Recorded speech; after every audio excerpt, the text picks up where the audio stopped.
कि वो तुम्हें जानती है। मुझे? और उसका बनाया हुआ मोहन भोग बहुत पसंद था। शायद कभी उन्होंने तुम्हारे हाथ से मोहन भोग खाया था, उसी के बारे में बता रही थी वो।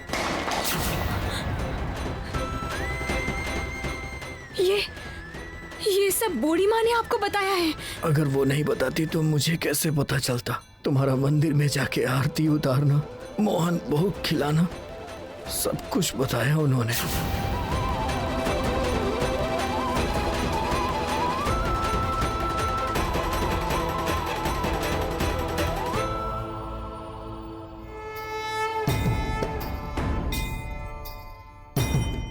क्या हुआ गौरी, ऐसे चुप क्यों हो गई? क्या सोच रही हो? अरे बाबा, इसमें इतना सोचने जैसा क्या है? क्या पता उन्होंने ऐसे ही बोल दिया हो सब। ये सब एकदम सच है। अब मुझे सब कुछ समझ में आ रहा है। क्या समझ में आ रहा है गौरी? क्या सच है? आपको सच में अभिशाप लगा है डॉक्टर साहब। आप मुझे बताइए तो कि आखिर आपने क्या किया था? बड़ी देवी माँ किसी को बेवजह सजा तो नहीं देती। गौरी, फिर से तुमने वही सब शुरू कर दिया। तुम गांव वालों की जैसे बातें क्यों कर रही हो? हाँ, तुम्हारी बड़ी माँ ने तुम्हारे कान में बोला है क्या कि उनका श्राप मुझे लगा है? गौरी, मुझे बीमारी हुई है, बीमारी, ये कोई श्राप नहीं है। जैसे कि पहले लोग सोचा करते थे कि श्राप की वजह से कुष्ठ रोग होता है, लेकिन जब शरीर के फंगस कुछ ज्यादा ही बढ़ जाते हैं तब कुष्ठ रोग होता है। उसी तरह से शायद मुझे भी कुछ ऐसा ही हुआ है गौरी, और इसीलिए ये बीमारी हुई। तुम लोग कौन से पुराने युग में रह रहे हो? गौरी, गौरी, लगता है कि माँ आई हुई है। डॉक्टर साहब, मैं बस आती हूँ। हाँ,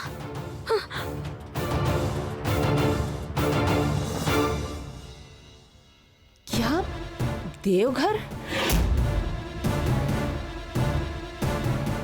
अच्छा, देवघर का नाम तो मैंने इसके पहले नहीं सुना।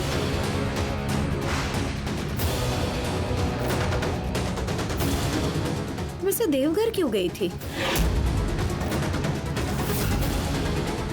इन्होंने ही कहा था ना कि कितने तरह के काम रहते हैं इनको। काम के सिलसिले में कितनी जगह जाना पड़ता है इनको। राजनीति से बाहर या भक्तों को आशीर्वाद देने के अलावा और भी कितने सारे काम हो सकते हैं इनको। सही कहा ना शैलमा? जरूर होते हैं, क्योंकि मैं तो शैलो माता हूँ। मेरी जिम्मेदारी है सारे अशुभ शक्तियों को दूर करना, समझ गए?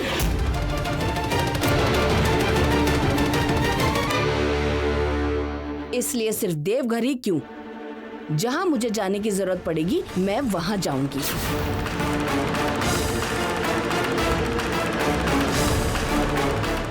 चलो, फिर से खेल शुरू हो चुका है। शैलमा का गुस्सा ही इसका सबूत है।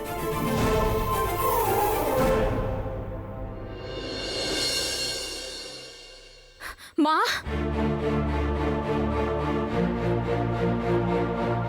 माँ आप?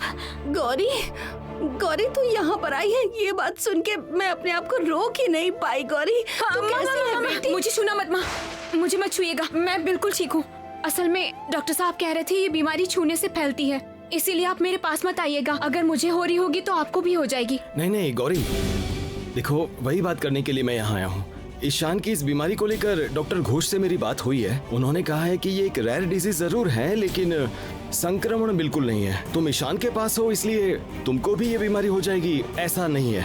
इसका मतलब ये बीमारी सिर्फ डॉक्टर साहब को हुई है, गांव में और किसी को नहीं हुई है? अच्छा, ये जो अभिशाप की कहानी मैंने सुनी, ये सब क्या है? हाँ गौरी, ये सब बातें रहने दे बेटी। तू ऊपर के कमरे में जा, वहाँ जाके देख कि दामाद जी को कैसे ठीक किया जा सकता है। माँ, आपके दामाद को ठीक करने से पहले मुझे सब कुछ जानना होगा। आप पहले मुझे बताइए कि डॉक्टर साहब को ये अभिशाप कैसे लग गया? अब मैं क्या कहूँ बेटी, तुझे तो पता ही है कि बड़ी माँ की विशेष पूजा के एक अवसर पर यहाँ एक भव्य जुलूस निकलता है। उस जुलूस में दामाद जी की गाड़ी काफी देर तक फंसी हुई थी, इसलिए दामाद जी को गुस्सा आ गया था। उन्होंने गुस्से में आकर बड़ी माँ की फोटो, कलश सब उठाकर नीचे फेंक दिया।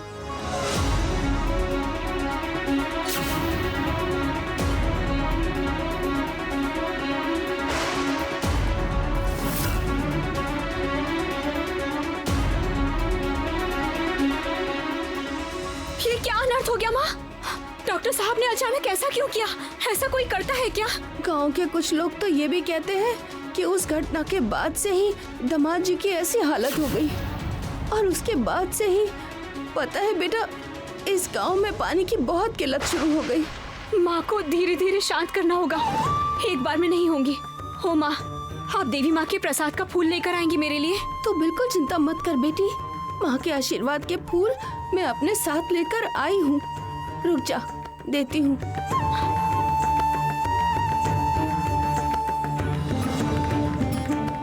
कोई चिंता मत करना। दीजिए।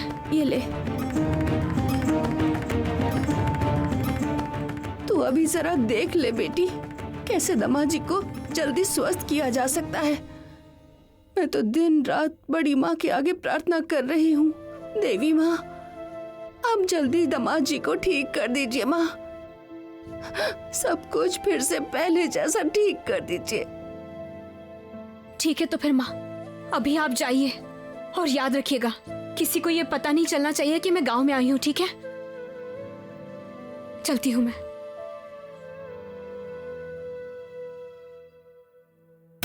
तारा, तुम यहाँ पर हो? क्यों तारा, कैसी हो?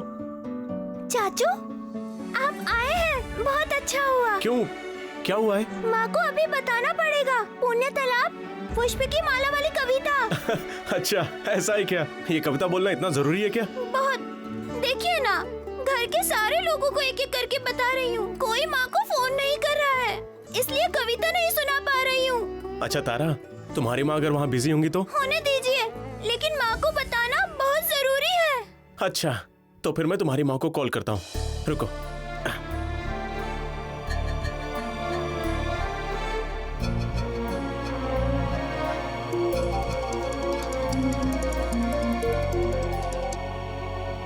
हाँ मैनाक, बोलो। हाँ गौरी, अच्छा डॉक्टर साहब कैसे हैं? और वहाँ के हालात कैसे हैं? डॉक्टर साहब अभी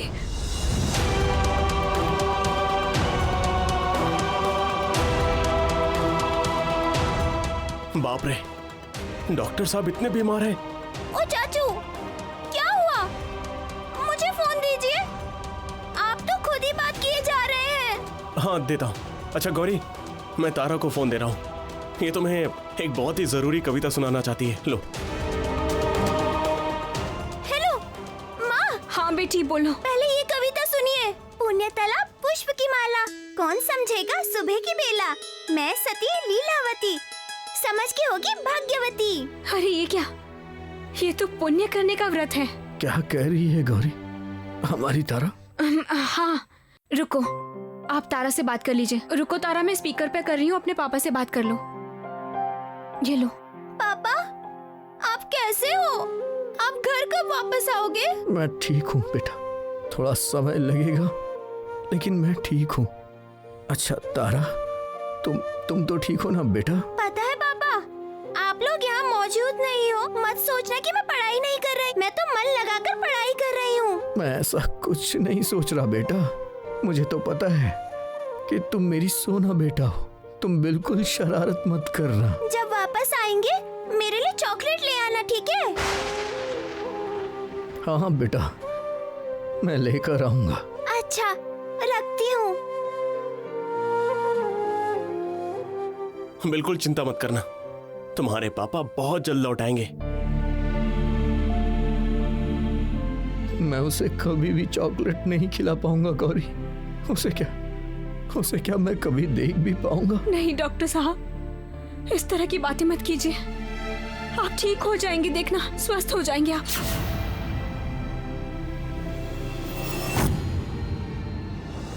नहीं, बहुत बड़ी गलती कर दी है मैंने।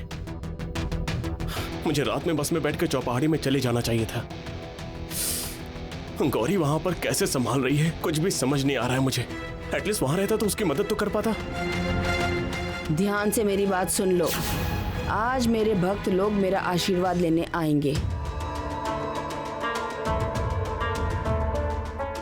अच्छे से सारा इंतजाम हो जाना चाहिए। इतने दिनों से मुझे ना देखकर मेरे भक्त बहुत उत्सुकता से इंतजार कर रहे हैं।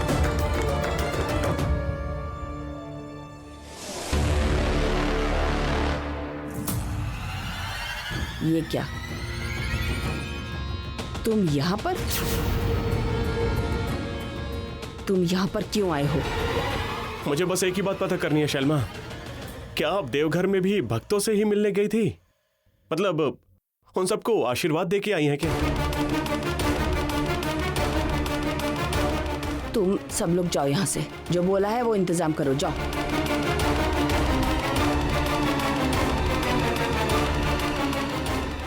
तुम्हारी हिम्मत देखकर मुझे आश्चर्य होता है।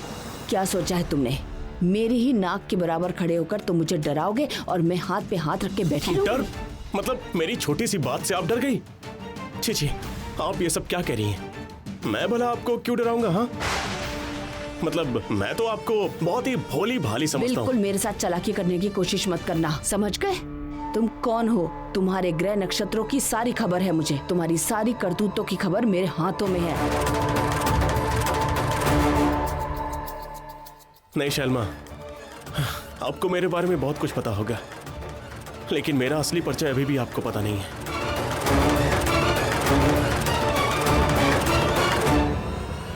तो मेरे बारे में आपको क्या नई बात पता चली है, बताइए। यही कि तुम धोखेबाज हो, तुम गंदे हो। लेकिन तुम बिल्कुल सोचना मत कि तुम मुझसे बच जाओगे। तुम्हारे जैसे लोगों को कैसे सबक सिखाया जाता है ये मुझे अच्छी तरह पता है। आप इतनी मेहनत करके आखिर में मेरे बारे में बस इतनी खबर निकाल पाई? आपको पूरी तरह से ठगा गया है शैलमा। आपके सोर्स ने आपको बिल्कुल गलत खबर दी है। ये बताने में मुझे दुख हो रहा है कि आपका सोर्स बिल्कुल बेकार है, किसी काम का नहीं है। इसलिए जरा ज्यादा पैसा लगा के अच्छा सोर्स लगाइए। देखिए, देवघर में मेरे बहुत अच्छे अच्छे कनेक्शन हैं। अगर जरूरत पड़े तो मुझे एक बार बता सकती हैं, मैं आपकी मदद जरूर करूंगा, ठीक है?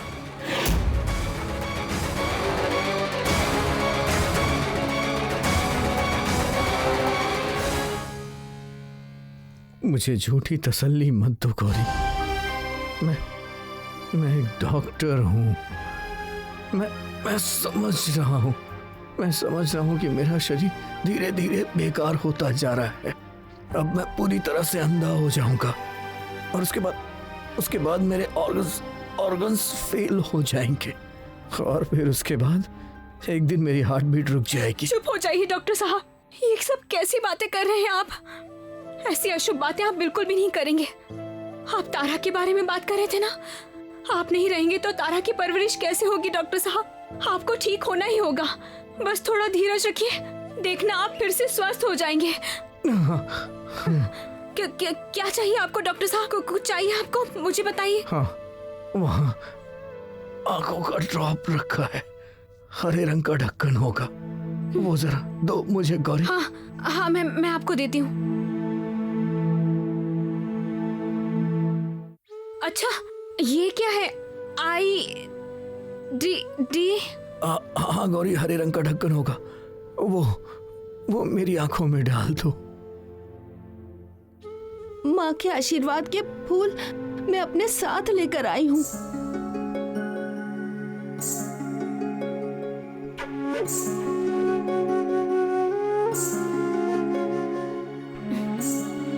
देखिए,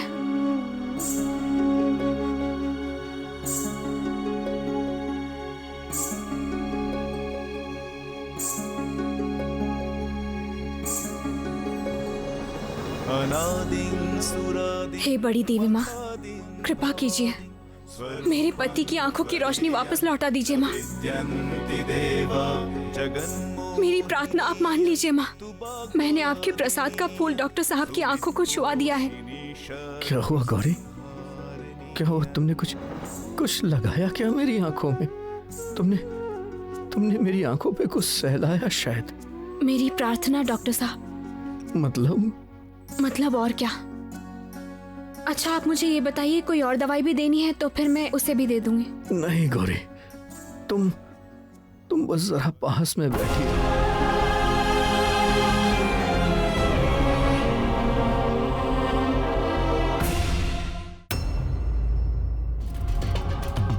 ये लड़का, ये तो अब अपनी सीमाएं पार करता जा रहा है। मैं कहाँ जा रही हूँ, कब जा रही हूँ, क्या कर रही हूँ, क्या नहीं कर रही, इतनी खबर उसे कहाँ से मिल रही है। नहीं नहीं नहीं नहीं नहीं, उसका कुछ इंतजाम तो करना ही पड़ेगा, नहीं तो उसकी वजह से मेरे सर पर हमेशा तलवार लटकी रहेगी क्या। अरे ओ महारानी, इतनी देर से मेरा खाना लेकर आई हो तुम? कब से बोल रही हो मुझे भूख लगी है, भूख लगी है, अब लेकर आने का टाइम मिला? गलती हो गई शर्मा, असल में भाभी जी घर पर नहीं है ना, इसलिए हर तरफ संभालने में। बिल्कुल बेकार की बकवास मत करना। भाभी नहीं है इसलिए तो क्या हुआ? गौरी के अलावा इस घर में और कोई नहीं है क्या? इस परिवार में कोई नहीं रहता? बकवास मत करो, जाओ जल्दी मेरे लिए पानी लेकर आओ, जल्दी जाओ।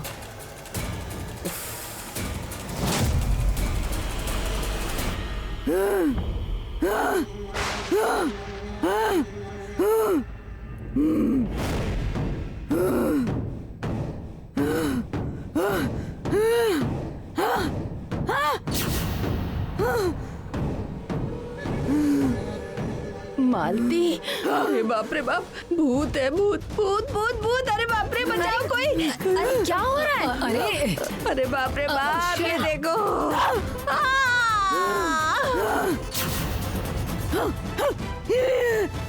मालती दीदी,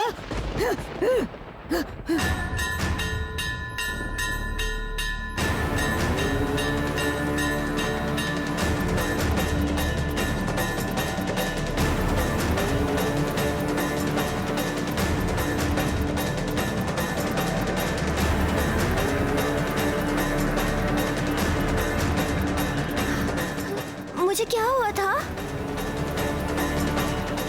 ये तो चमत्कार हो गया, तारा ने आकर इसको वश में कर लिया। हाँ, और दीदी क्या जी, आप तो देवी होके भी इतना नहीं संभाल पाई हैं? बाप रे। आओ।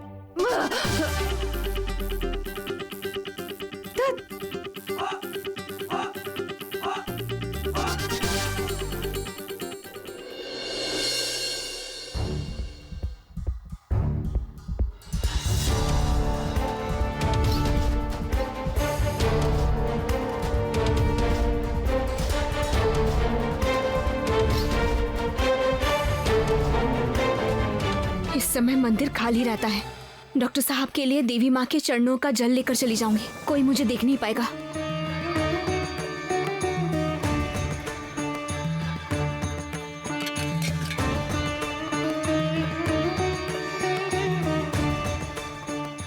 ये क्या, पानी कहाँ है?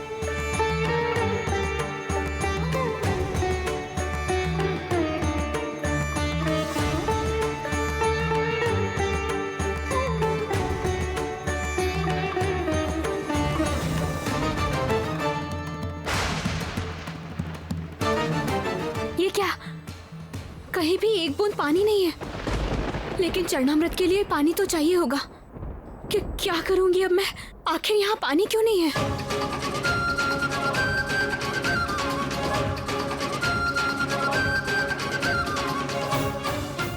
आप क्या ढूंढ रही है?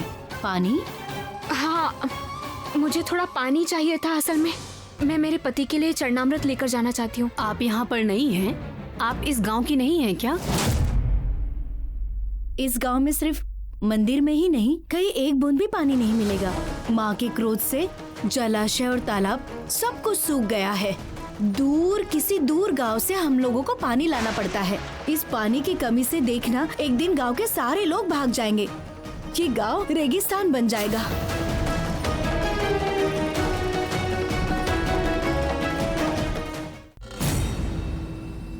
ये सब कुछ जो हुआ है ना, डॉक्टर साहब की वजह से है। अगर डॉक्टर साहब गुस्से में ऐसा नहीं करते तो शायद देवी माँ क्रोधित नहीं होती। डॉक्टर साहब की वजह से ना हमें भी भुगतना पड़ रहा है।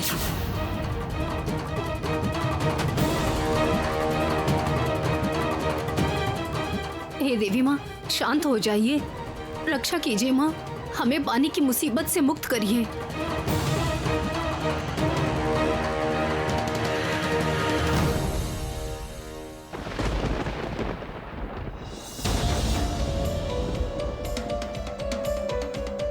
मुझे पता नहीं क्यों ऐसा लग रहा है, पुण्यतला पुष्प की माला।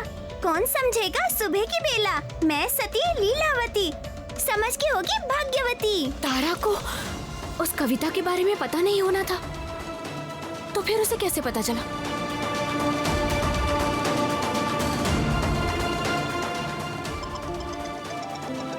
गौरी ने कॉल किया है। हाँ हाँ गौरी। हाँ छोटी चाची जी।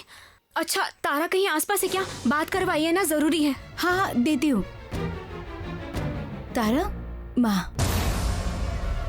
हेलो। अच्छा बेटी, तुम सुबह मुझे जो कविता सुना रही थी वो तुम्हें कहाँ से पता चली? हाँ मैंने तो नहीं सुनाई कभी। किसने सिखाई है तुम्हें? क्यों माँ? वो कविता मुझे आपकी माँ, मेरी माँ, सबकी माँ, बड़ी माँ ने सिखाया है। कपालेंदी हरे वामे कालिकाभ्यै नमस्तुते नीलोत्पल जटाधारे देवी माँ, देवी माँ आपने ये क्या किया? माँ ये क्या किया आपने? देवी माँ आप तो सब जानती हैं। आप जानती हैं कि डॉक्टर साहब कैसे इंसान है, कितने अच्छे हैं वो तो खुद ही बाबा भोलेनाथ का आशीर्वाद है, लेकिन वो आप पर विश्वास नहीं करते हैं और ये बात आप खुद भी जानती हैं माँ। तो फिर क्यों आपने सब जानते हुए भी उन्हें इतनी बड़ी सजा दे दी माँ? क्यों दे दी? और सिर्फ उन्हें ही नहीं, बिना किसी गलती के पूरे गांव वालों को भी सजा दी है आपने। क्यों उन्हें पानी के लिए तरसा दिया आपने माँ? देवी माँ, माँ आप अपने गुस्से को शांत कर लीजिए माँ, शांत हो जाइए, आप शांत हो जाइए। ये गौरी है ना? तुम यहाँ क्या कर रही हो? तुम तो स्वास्थ्य केंद्र में डॉक्टर साहब के पास थी, तो यहाँ क्या करने आई हो? जाओ जल्दी यहाँ से। नहीं नहीं, आप मेरी बात सुनिए। उस भयानक मरीज से मिलने के बाद सीधा मंदिर आ गई। और भी लोग यहाँ आते हैं, बीमारी फैल जाएगी। ऐसा नहीं है, आप यकीन मानिए मुझे ये बीमारी नहीं है। देख लीजिए आप। तो चुप हो जा। वैसे उस बीमारी ने तुम्हें भी पकड़ लिया होगा, आज नहीं तो कल पता चल जाएगा। तू ऐसे संक्रामक बीमारी से सीधा इधर उधर घूम रही है, सबको मारना चाहती है क्या?